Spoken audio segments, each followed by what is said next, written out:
बिरसा मुंडा की जयंती को प्रदेश में जनजातीय गौरव दिवस के रूप में मनाने की तैयारियां की जा रही है। वहीं एमपी न्यूज के साथ एक्सक्लूसिव बातचीत करते हुए जय आदिवासी युवा शक्ति के राष्ट्रीय संरक्षक और विधायक डॉक्टर हीरालाल अलावा ने बीजेपी पर निशाना साधते हुए इसे आदिवासियों को लुभाने और बहकाने का षड्यंत्र बताया है। देखिए खास बातचीत। प्रधानमंत्री नरेंद्र मोदी 15 नवंबर को राजधानी भोपाल आ रहे हैं। यहाँ पर जनजातीय गौरव दिवस कार्यक्रम का आयोजन किया जा रहा है और उसमें वो शिरकत करेंगे।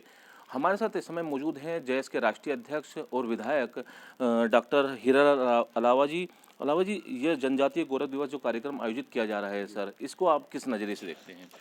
देखिए, 15 नवंबर को पिछले कई वर्षों से हम लोग बिरसा मुंडा जयंती मनाते आ रहे थे और मध्य प्रदेश सरकार ने बिरसा मुंडा दिवस को जनजातीय गौरव दिवस के रूप में जो मनाने का जो शुरुआत करी है, ये पहली बात तो मैं मध्य प्रदेश सरकार से माननीय मुख्यमंत्री जी से कहना चाहता हूँ कि जब बिरसा मुंडा जयंती है तो बिरसा मुंडा जयंती को बिरसा मुंडा जयंती क्यों नहीं मनाई जा रही है। दूसरी, आज मध्य प्रदेश सरकार के जनजाति विभाग के माध्यम से इस कार्यक्रम के लिए लगभग 13 करोड़ रुपए आदिवासियों को भोपाल लाने, उनके रहने, उनके खाने, उनके नाश्ते के लिए जो आवंटन किया है, आज जो पैसा आदिवासियों के लिए ट्राइबल सब प्लान में आदिवासी उप योजना के तहत आदिवासियों के शिक्षा, स्वास्थ्य और बेरोजगारों को रोजगार देने के लिए जो पैसा आवंटन किया गया केंद्र सरकार के माध्यम से, उसकी स्पेशल गाइडलाइन है। उसके लिए टीएससी आदिवासी मंत्रणा परिषद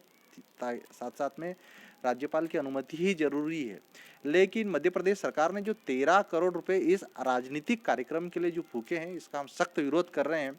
और मध्य प्रदेश सरकार से माननीय मुख्यमंत्री जी से मैं पूछना चाहता हूं कि अगर आप वास्तव में आदिवासियों के हितैषी है तो ये इतना बड़ा कार्यक्रम जो आयोजित किया जा रहा है, ये आदिवासियों के पैसे से क्यों? मध्य प्रदेश सरकार अपने कोटे के पैसों से जनजाति गौरव दिवस मनाए, चाहे कोई भी दिवस मनाए, हमें कोई दिक्कत नहीं। लेकिन जो पैसा आदिवासियों के विकास के लिए, उनकी शैक्षणिक व्यवस्था को बेहतर बनाने के लिए, उनकी स्वास्थ्य सुविधाओं को बेहतर बनाने के लिए खर्च किया जाना चाहिए था। आज आदिवासी इलाकों में डेंगू और मलेरिया जैसे आम बुखारों से कई आदिवासी मारे जा रहे हैं। बेरोजगार युवा पलायन करने के लिए मजबूर है और आदिवासी क्षेत्रों में कुपोषण जैसी गंभीर स्थिति। ऐसे में अगर ये 13 करोड़ तो सिर्फ खाने पीने और लाने ले जाने रहने के लिए खर्च किया जा रहा है, अन्य कितना पैसा खर्च किया जा रहा है, उसका हम सख्त विरोध करते हैं और मध्य प्रदेश सरकार से मांग करते हैं कि आदिवासियों का पैसों की इस तरह से बर्बादी न हो, आदिवासियों का विकास की वास्तव में चिंता हो तो आप 5वीं अनुसूची के प्रावधानों को धरातल पर लागू करिए। पैसा कानून के जो केंद्र सरकार ने बनाया 1996 में, उसी कानून के तहत उसके नियम बनाए और आदिवासियों का विकास करें। विधायक जी, देखा जाए तो जब उपचुनाव होते हैं या चुनाव होते हैं तो आदिवासियों पर सियासत जो है मध्य प्रदेश में खासतौर से देखी जा रही है, तो उसको लेकर आपकी क्या प्रतिक्रिया है? ये बात सही है आपकी कि मध्य प्रदेश में जब भी चुनाव आते हैं, कोई भी आम चुनाव आता है तो आदिवासियों को वोट बैंक की नज़रों से देखा जाता है। लेकिन अब समय बदल चुका है। प्रदेश के आदिवासी समाज में पढ़े लिखे युवा जन जागरूकता के लिए काम कर रहे हैं और आज जय आदिवासी युवा शक्ति संगठन ग्राउंड लेवल पे गांव-गांव में जाकर आदिवासियों को उनके संवैधानिक अधिकारों के प्रति जागरूक कर रहा है। अगर राजनीतिक पार्टियां आदिवासियों के संवैधानिक अधिकारों के प्रति गंभीर नहीं होगी, उनकी मूल समस्याओं को लेकर गंभीर नहीं होगी, तो निश्चित ही आदिवासी किसी भी पार्टी को उनके साथ नहीं जाएगा और अपना स्वतंत्र राजनीतिक विकल्प बनाने की दिशा में काम करेगा। आज चुनाव आते ही चाहे केंद्र सरकार हो, चाहे मध्य प्रदेश सरकार हो, आदिवासियों को लुभाने के लिए ये जो आज जनजाति गौरव दिवस मनाया जा रहा है, मैं प्रदेशवासियों और देशवासियों को कहना चाहता हूं कि ये पूरी तरह एक राजनीतिक कार्यक्रम है।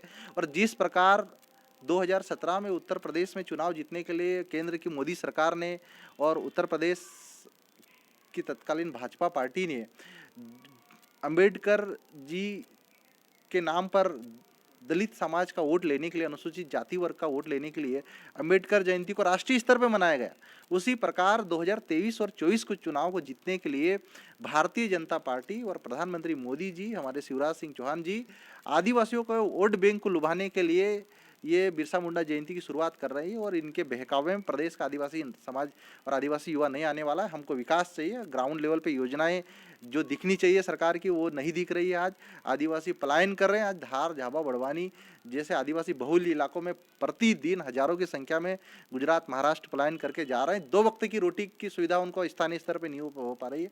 अगर सरकार इन आदिवासियों की समस्याओं को लेकर गंभीर नहीं होगी तो निश्चित ही किसी भी कीमत पर आदिवासी भारतीय जनता पार्टी के पक्ष में समर्थन नहीं करेगा। ये एक और बात है, अभी प्रदेश कांग्रेस कमेटी के अध्यक्ष हैं कमलनाथ जी, उन्होंने कल रेगांव में जो एक बयान दिया है, उन्होंने कहा है ये जो पृथ्वीपुर जोवट में जिस तरह का जो आया है, चुनाव जीत गई है बीजेपी, उसको लेकर वो कह रहे हैं ये लूटा गया है, यानी ये मिला नहीं है इनको, जबकि ये लूटा गया है। और उसी पे है ना सीएम शिवराज कह रहे हैं कि लोकतंत्र का अपमान है। उस पर आपका क्या कहना है? देखिए कमलनाथ जी ने भारतीय जनता पार्टी की रीति और नीति से परिचित होकर ये बयान दिया है।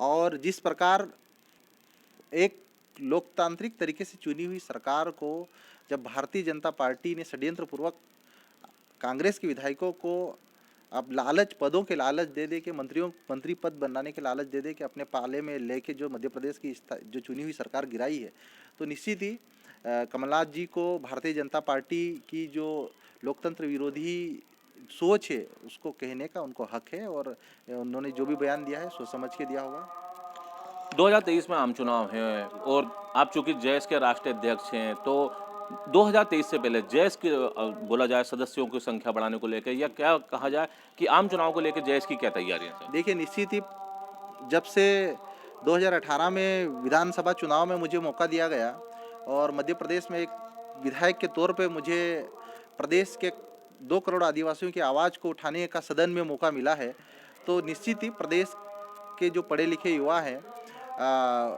कहीं ना कहीं राजनीति के प्रति जागरूक हुए हैं और उन्हें लगने लगा है कि आदिवासियों की जो आवाज़, उनके हक और अधिकार लड़ाई लड़ने का जो सही मंच है विधानसभा और लोकसभा के सदन है, और वहाँ पे जाके हम अपने अधिकारों की लड़ाई बेहतर तरीके से लड़ सकते हैं। तो प्रदेश के आदिवासी युवा राजनीति के प्रति जागरूक हुए हैं और अपने हक और अधिकारों के लिए विधानसभा में पहुंचने के लिए निश्चित ही 2023 के चुनाव में उनकी नई रणनीति बना के विधानसभा स्तर पर पहुंचने की कोशिश करेंगे। और बिल्कुल मेरी कोशिश है कि मध्य प्रदेश में आदिवासी वर्ग के नए युवा जो पढ़े लिखे हो, जो संवैधानिक अधिकारों का ज्ञान रखते हो, उनको विधानसभा में मौका मिलना चाहिए। और पूरी कोशिश है जय आदिवासी युवा शक्ति संगठन के माध्यम से नए सिरे से हम लोग तैयारी करेंगे। ग्राम पंचायत स्तर से नए सदस्यों को जोड़ेंगे और 2023 और 24 के चुनाव में विधानसभा और लोकसभा के चुनाव में नए युवाओं को भेजने की दिशा में हम काम करेंगे। बहुत बहुत धन्यवाद हमारे साथ बातचीत के लिए।